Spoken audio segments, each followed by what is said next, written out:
بسم اللہ الرحمن الرحیم۔ السلام علیکم ورحمۃ اللہ وبرکاتہ۔ بسم اللہ الرحمن الرحیم۔ عزیز طلباء اکرام، اسلامیات کے مضمون فقہ و اصول الفقہ کا آج ہمارا سبق نمبر 17 ہے، جس کا عنوان ہے دور جدید کے ممتاز فقہا کا تعارف۔ نیا سبق شروع کرنے سے پہلے ہم پچھلے سبق کا خلاصہ دیکھتے ہیں۔ پچھلے سبق میں ہم نے مفتی سیاح الدین کاکا خیل کا نام و نسب پڑھا، ان کی ابتدائی زندگی کے بارے میں معلومات حاصل کی، ان کی تعلیم و تربیت، درس و تدریس، اس کے علاوہ ان کی دیگر خدمات جو تھی ان پر ہم نے روشنی ڈالی تھی۔ ایسے ہی ہم نے ان کی تصانیف پر بات کی تھی اور آخر میں ان کی تاریخ وفات پر ہم نے تبصرہ کیا تھا۔ اور آج کے اس سبق میں ہمارا وہی سلسلہ دور جدید کے ممتاز فقہا کے تعارف کا، تو اس میں آج ہم عطا اللہ حنیف بھوجیانی رحمہ اللہ کا تعارف تفصیلاً دیکھنے کی کوشش کریں گے۔ مولانا عطا اللہ حنیف بھوجیانی رحمہ اللہ مرکزی جمعیت اہل حدیث پاکستان کے بانیوں میں سے ہیں۔ ملکی سطح پر مولانا محمد داؤد غزنوی اور مولانا محمد اسماعیل سلفی کے بعد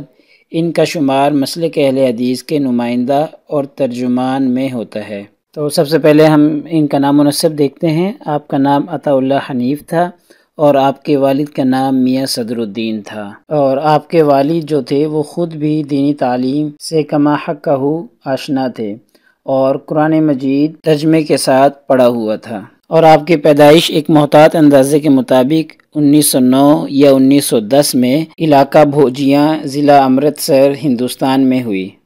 اب ہم آپ کی ابتدائی تعلیم و تربیت کے بارے میں بات کرتے ہیں۔ چونکہ ہم پیچھے پڑ چکے ہیں کہ آپ کے والد جو تھے میاں صدر الدین وہ خود بھی تعلیم یافتہ شخص تھے، لہٰذا انہوں نے اپنے بیٹے محمد عطا اللہ حنیف کو سب سے پہلے قرآن مجید ناظرہ پڑھنے کے لیے لگا دیا اور ناظرہ پڑھنے کے لیے مولانا عبدالکریم بھوجیانی کے پاس بٹھایا۔ جب عطا اللہ حنیف نے ناظرہ قرآن مجید مکمل کر لیا تو اس کے بعد ترجمہ قرآن جو ہے وہ ان کے والد صاحب نے خود پڑھانا شروع کیا۔ اس کے بعد والد صاحب نے ابتدائی دینی کتب پڑھانے کے لیے عطا اللہ حنیف کو مولانا عبدالرحمن کے پاس بٹھا دیا، اور مولانا عبدالرحمن سے انہوں نے بلوغ المرام، مشکات شریف اور عربی کی دوسری صرف و نحو وغیرہ کی کتابیں جو بنیادی کتابیں ہوتی ہیں آپ سے پڑھی۔ اس کے علاوہ فارسی کی جو مروج کتابیں تھیں، گلستان، بوستان وغیرہ، ان کو آپ نے نہایت ذوق و شوق کے ساتھ پڑھا، چونکہ آپ کو بچپن ہی سے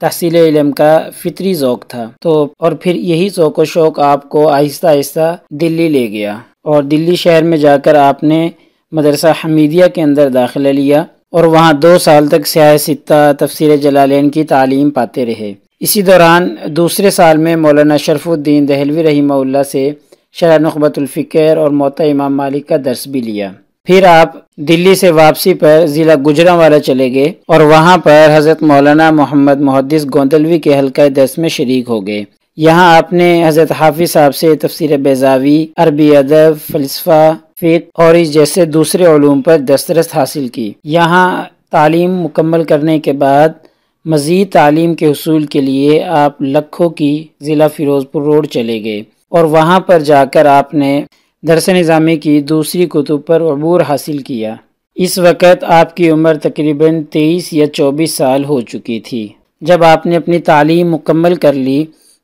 کرنے کے بعد پھر اسی سال جب آپ اپنی تعلیم مکمل کر کے اپنے گاؤں بھوجیاں واپس آ گئے تھے تو یہاں پر ایک مدرسہ تھا جس کا نام تھا مدرسہ فیض الاسلام، اور وہ بڑے آب و تاب کے ساتھ جاری تھا۔ تو جب آپ علم کے حصول سے فارغ ہو کر اپنے گاؤں تشریف لے آئے تو مولانا عبدالرحمن نے آپ کو اپنے مدرسہ میں بطور معلم مقرر کر لیا، تو لہٰذا آپ وہاں پر تدریسی فرائض سر انجام دینے لگے۔ اس کے بعد صوبہ پنجاب میں جماعت اہل حدیث کی تنظیم قائم ہوئی اور اس کے تحت گوجرانوالہ میں ایک دارالعلوم مدرسہ کھولا گیا، اور آپ کو وہاں پر بطور شیخ الحدیث متعین کر دیا گیا، اور اس گوجرانوالہ مدرسے میں آپ کافی عرصہ بطور شیخ الحدیث کے کام کرتے رہے۔ پھر اس کے بعد 1937 میں مولانا محمد علی لکھوی نے آپ کو مرکز الاسلام مدرسے میں طلب کر لیا، جو انہوں نے لکھو کی سے تقریباً 2 میل کے فاصلے پر 2 مربع زمین لے کر قائم کیا تھا۔ وہاں 1 سال قیام کے بعد 1938 میں آپ فیروز پور شہر مسجد گنبد والی میں بطور خطیب مقرر ہو گئے، جہاں آپ نے مدرسہ نظیریہ کے نام سے ایک درسگاہ قائم کی، جس میں تعلیمی، تدریسی اور تبلیغی خدمات آپ سر انجام دیتے رہے۔ قیام پاکستان کے وقت آپ کو ایک بہت بڑا نقصان یہ پہنچا کہ قیام پاکستان کے وقت جو فسادات اور ہنگامے ہو رہے تھے، ان ہنگاموں کے اندر آپ کی بہت سی کتابیں جو آپ نے لائبریری کے اندر جمع کر کے رکھی ہوئی تھیں، وہ ساری کی ساری ضائع ہو گئی۔ اس واقعہ سے آپ کو بہت زیادہ دکھ اور الم پہنچا، چونکہ آپ کا شوق تھا نادر کتب کو جمع کرنے کا، اور آپ نے یہ سلسلہ قائم کر رکھا تھا کہ آپ کی کوشش ہوتی تھی کہ کوئی بھی پرانی کتاب ملے تو آپ اسے اپنی لائبریری کے اندر محفوظ کر دیتے تھے۔ 1948 میں لاہور میں مرکزی جمعیت اہل حدیث پاکستان کی بنیاد ڈالی گئی، جس کے صدر مولانا محمد داؤد غزنوی اور ناظم اعلیٰ پروفیسر عبدالقیوم صاحب مقرر ہوئے، اور مولانا محمد عطا اللہ حنیف اس جماعت کے بانیوں میں ایک نمایاں مقام رکھتے ہیں، اور آپ مرکزی مجلس عاملہ اور مجلس شورا کے رکن ہیں۔ اسی زمانے میں ایک ہفتہ روزہ مجلے کی منظوری آپ نے حاصل کی، اور اگست 1949 میں گجراوالا سے ہفتہ روزہ الاعتصام کے نام سے جاری کیا۔ شروع میں اس مجلے کے جملہ اخراجات گجراوالا کی جمعیت اہل حدیث برداشت کرتی تھی، اور پھر مرکزی جمعیت نے اسے اپنی تحویل میں لے لیا تھا اور لاہور سے اس کی اشاعت شروع کر دی تھی۔ الاعتصام کے جو تابع اور ناشر ہیں وہ خود مولانا محمد عطا اللہ حنیف بھوجیانی تھے۔ اس کے علاوہ مولانا نے ایک ماہنامہ رحیق کے نام سے بھی جاری فرمایا، جس کا پہلا شمارہ اکتوبر 1956 میں شائع ہوا تھا، اور اس مجلے میں مختلف علمی اور معاشرتی مضامین شائع ہوتے تھے، اور بر صغیر پاک و ہند کے بڑے بڑے اہل قلم اس کے اندر اپنی تحریریں لکھتے تھے۔ اس کے علاوہ آپ کی ایک بہت بڑی خدمت یہ ہے کہ آپ نے 1980 اور 81 میں ایک علمی ادارہ دارالدعوہ سلفیہ کے نام سے قائم کیا۔ یہاں پر اعلیٰ پائے کی دینی اور علمی کتب کی اشاعت کی جاتی تھی، اور یہاں پر کتب کو ایڈٹ کرنے کے لیے کم از کم 2 علماء ہر وقت مصروف رہتے تھے۔ شروع کے اندر مولانا خود اس کی نگرانی فرمایا کرتے تھے۔ اس کے علاوہ آپ نے ایک مکتبہ سلفیہ کے نام سے بھی قائم کیا، اور بالکل بنیادی سطح کا آپ نے مکتبہ قائم کیا، جس کے اندر کتب کی خرید و فروخت ہوا کرتی تھی، اور صرف خرید و فروخت ہی نہیں بلکہ اشاعتی کام بھی ہوا کرتا تھا، کتب کو شائع بھی کیا جاتا تھا۔ اور سب سے دلچسپ بات یہ ہے کہ یہ مکتبہ ابھی بھی قائم ہے اور کام کر رہا ہے، اور مکتبہ سلفیہ نے بہت سی کتابیں شائع کی ہیں اور بہت سی نادر کتابیں شائع کی ہیں۔ تصانیف کے اندر ہم انشاءاللہ ان پر روشنی ڈالنے کی کوشش کریں گے۔ اور یہ جو مکتبہ قائم کیا تھا مولانا نے بغیر کسی سرمایے کے نہایت چھوٹے پیمانے پر شروع کیا تھا، اور یہ کام بڑی بڑی انجمن اور بڑے بڑے ادارے اور بڑی بڑی کمپنیاں کام کرتی ہیں، لیکن مولانا نے چھوٹے لیول پر شروع کر کے اس کو بڑے لیول تک پہنچا دیا۔ اس کے علاوہ آپ کے علمی مقام کا اعتراف حکومت پاکستان کو بھی رہا ہے۔ یہی وجہ ہے کہ آپ کو اسلامی نظریاتی کونسل کا رکن بھی بنایا گیا تھا، اور آپ نے کئی سال اس نظریاتی کونسل کے اندر بطور رکن کے خدمات سر انجام دی تھیں۔ اسی طریقے سے آپ کو مرکزی رویت ہلال کمیٹی کا بھی رکن مقرر کیا گیا تھا، اور بیمار ہونے تک آپ اس کے ممبر رہے تھے، چونکہ آخری عمر وفات میں جا کر ہم پڑھیں گے کہ آخری عمر میں آپ بیمار ہو گئے تھے، تو بیمار ہونے تک آپ اس کے ممبر رہے اور رکن رہے۔ اسی طریقے سے 1999 میں جنرل محمد ضیاء الحق نے مرکزی مجلس شورا قائم کی تھی، تو آپ کو اس کا رکن نامزد کیا گیا تھا۔ اسی طریقے سے آپ نے سیاست میں بھی حصہ لیا، اور آپ نے ہندوستان کو غلامی سے نکالنے کے لیے مختلف جماعتوں کے ساتھ مل کر زبردست قسم کی کوشش کی، اور قیام پاکستان میں اپنا اہم کردار ادا کیا۔ آپ ہمیشہ ایک بات ارشاد فرمایا کرتے تھے کہ پاک و ہند کی سیاست لندن یا امریکہ سے درآمد ہوتی ہے، یعنی فیصلے وہاں پر ہوتے ہیں اور ان پر عمل یہاں پر کیا جاتا ہے، اور بعد میں واقعات نے یہ بات ثابت بھی کر دی کہ واقعی ہی در حقیقت بات ایسے ہی ہے۔ لیکن آپ نے کبھی بھی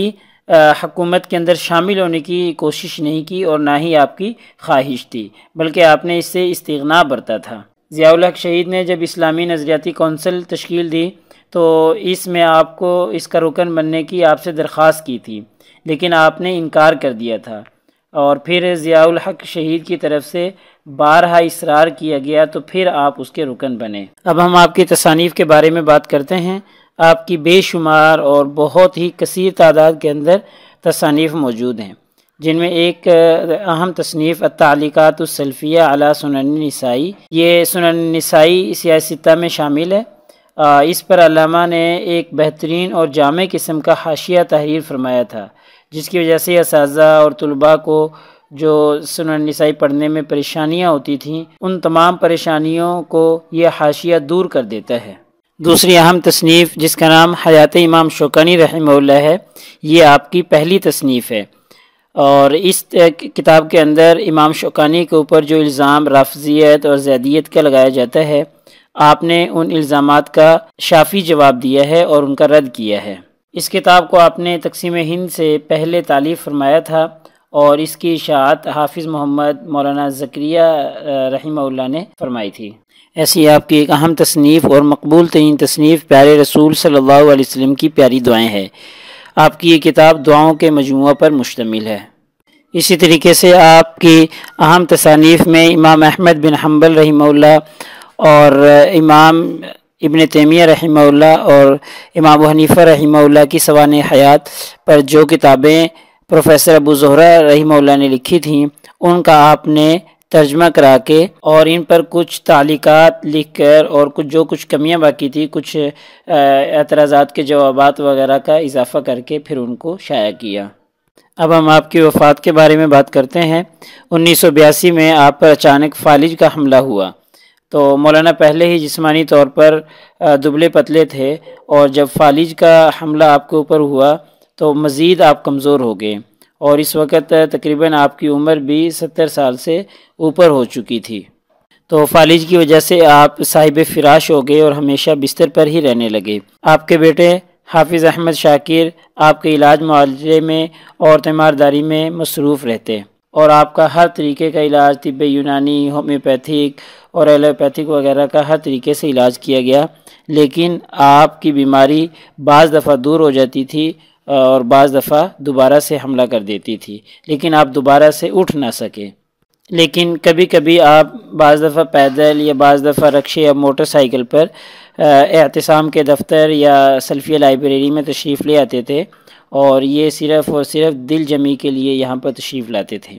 لیکن 1987 کا آغاز جب ہوا تو پھر آپ کا باہر آنا بالکل ہی ختم ہو گیا،